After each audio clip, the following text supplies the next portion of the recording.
Hola! In this video, we are going to learn how to pronounce these consonants G, J, K, and Q. I have grouped these consonants because they all have sounds or other features in common, and putting them together in contrast helps understand phonetic differences between them. In the previous video, we learned how to pronounce the B consonant, so you can go check that out later. Don't forget to subscribe to my channel, like the video, and also leave a comment. Bueno, empezamos. The first sound is this, G, G. This is the sound produced by English speakers in words like go. In Spanish, this sound is produced with the letter G, but we don't pronounce it like G. We pronounce it like G in these cases. For example, ga, go, gu. So we pronounce the G like G when it is followed by a, o, or u. Here we have some examples: gas, gol, gula. The G sound is also produced when the G is followed by an U and then by a E or E. So these are the two possibilities: G, Gi, guerra, guiso. Now there is a variant for this sound. I have included it here in this corner. This variant is represented by this phoneme. This phoneme is the sound G, G, G. Now this is an approximant sound. In the previous video, we have also seen an approximant. An approximant is the case where the articulators which produce a consonant sound are close to the position of producing that consonant sound, but this position is not fully complete. So as a result, what you get is a softer sound. In this case, we have the difference between G and G, G. This sound can be found in, well, it has two possibilities. It can happen when the letter G is between vowels. For example, here, agua, agua. We don't say agua, but agua. Then pago, pago. We don't say pago, but pago, pago. It also happens when the letter G is preceded by a consonant. For example, here, alga, alga, órgano, órgano. Now, let's move on to the second sound. This is the most interesting one. This is the sound h, h. Now, this is called a velar consonant. It's called velar consonant because it is produced thanks to the velum, which is I will show you, which is this part of the mouth. It is also called soft palate, and it is in the back of the mouth. So the h consonant is produced when the back of the tongue here approaches the soft palate without touching it. So when this happens, there is a small cavity between the back of the tongue and the velum. The back of the tongue is raised and approaches the soft palate. And as I said, there is a small cavity between those two parts. And the air passes through that small cavity, producing the sound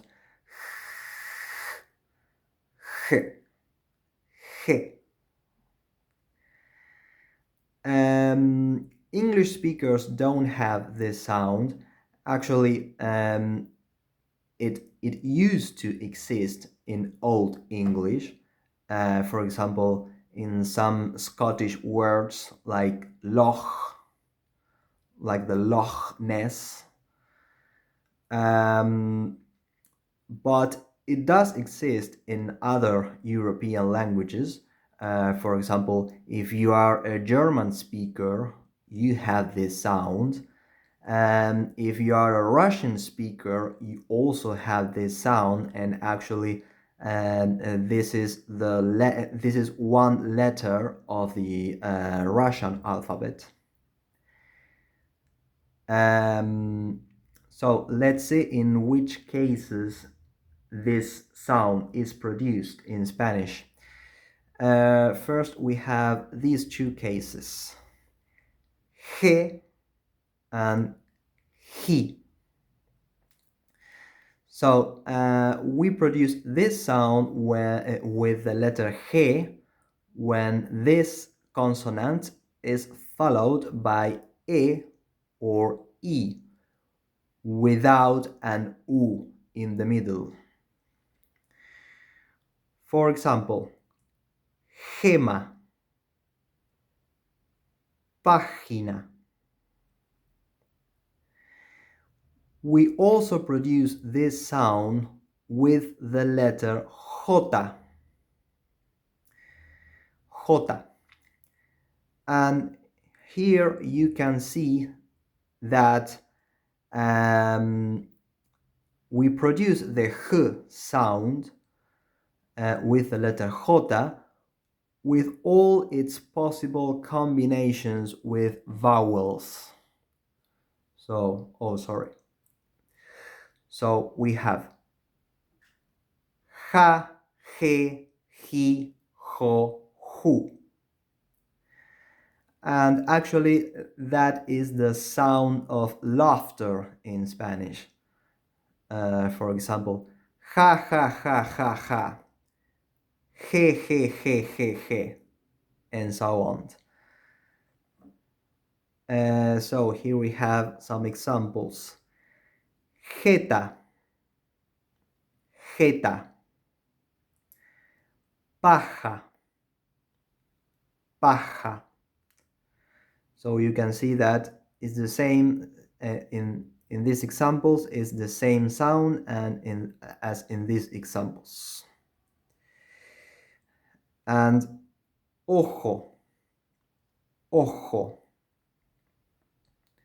That is a part of the human body, the eye, ojo. Now let's move on to this sound. This is the k sound. Now, in English, you also have the k sound, but there is a difference with Spanish and with all Latin languages, actually. In English, the k sound is and it has aspiration. So in English you pronounce k, k. So that sound has aspiration. But in Spanish, we don't have aspiration in this sound, and thus is a softer sound. K, k. Now, this sound is produced with the letters K and Q. It is also produced with the consonant C, but I haven't included here in this video because I will make another video about the consonant C later on. So here we have all the possibilities with the letter K. So you can see that the sound K with the letter K is pronounced with all the vowels. Ka, ke, ki, ko, ku. I haven't included any example of this because actually the letter K is a foreign letter. It is not formally included in the Spanish alphabet, and we only use it for foreign words such as karate or koala or kiwi.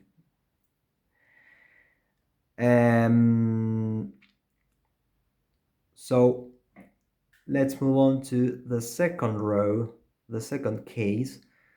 Here we have the letter Q. So we have two possibilities. Que, ki. So here are the examples. Que, quién. These are questions like what and who.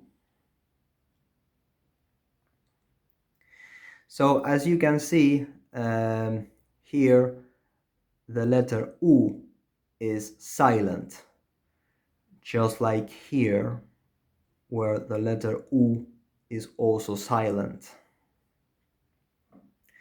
Now we will see the last case here.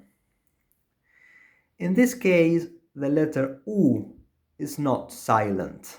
It has a sound. This one, actually, it's not a phoneme. It's two phonemes together. And this happens, for example, when you have the letter G followed by an U, and the U has these two dots. These two dots are called diéresis. It's what in German, for example, you call umlaut. So I have made a video about the diatheses. I think I recorded it last year.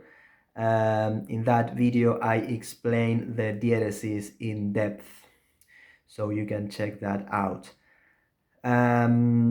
So the letter G with U with diatheses has two possibilities: gue, gui. So you can see that if I want to pronounce the sound of the U after the G, I have to write these two dots, the diatheses. Gue, gui. You cannot do this with the letter Q. So you will never pronounce this like que or qui. So let's see the examples for the sound gu. We have vergüenza, vergüenza, and whisky, whisky. And yes, this is actually the official translation of the English word whiskey. Although actually native speakers prefer to use the English version, of course. And the last and the other case where we pronounce the U after the G is in gua, gua. For example, guante, guante. So I hope this video was helpful for you. And if you have any doubts, you can type them in the comment box. Ciao!